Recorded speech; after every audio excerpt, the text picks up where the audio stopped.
There are usually a few stereotypes that come up when talking about the Japanese people. I'll talk about two of them.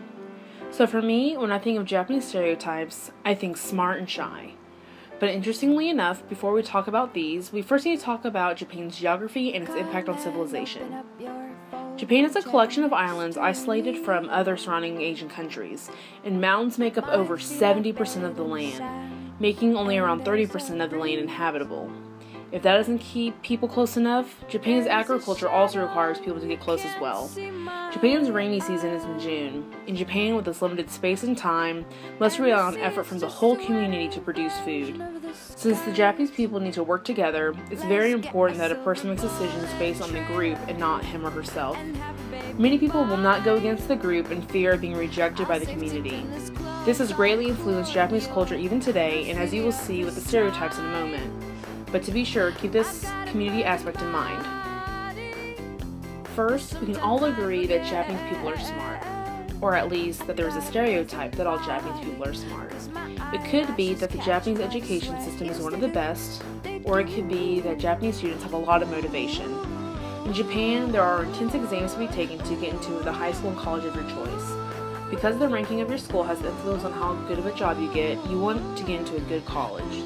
And to get into a good college, you have to have gone to a good high school. Now, this isn't always the case, but it does help many Japanese students' chances. Studies have shown that this is one of the many reasons why Japanese students do so well in school. They work hard for themselves and their future versus working hard to simply do well on a yearly standardized test like what the US does. For them, this is the norm. Many students do not want to stray away from these values because this is what is usually expected from them. In this situation, the workforce is the community that many people want to be a part of. Therefore, for fear of rejection, do the best they can in school and get the best job they can. And next is the stereotype that Japanese people are shy. Sometimes we may even get their quietness and modesty confused with shyness. We think that Japanese people do not have much to say, when in fact, just like us, they do.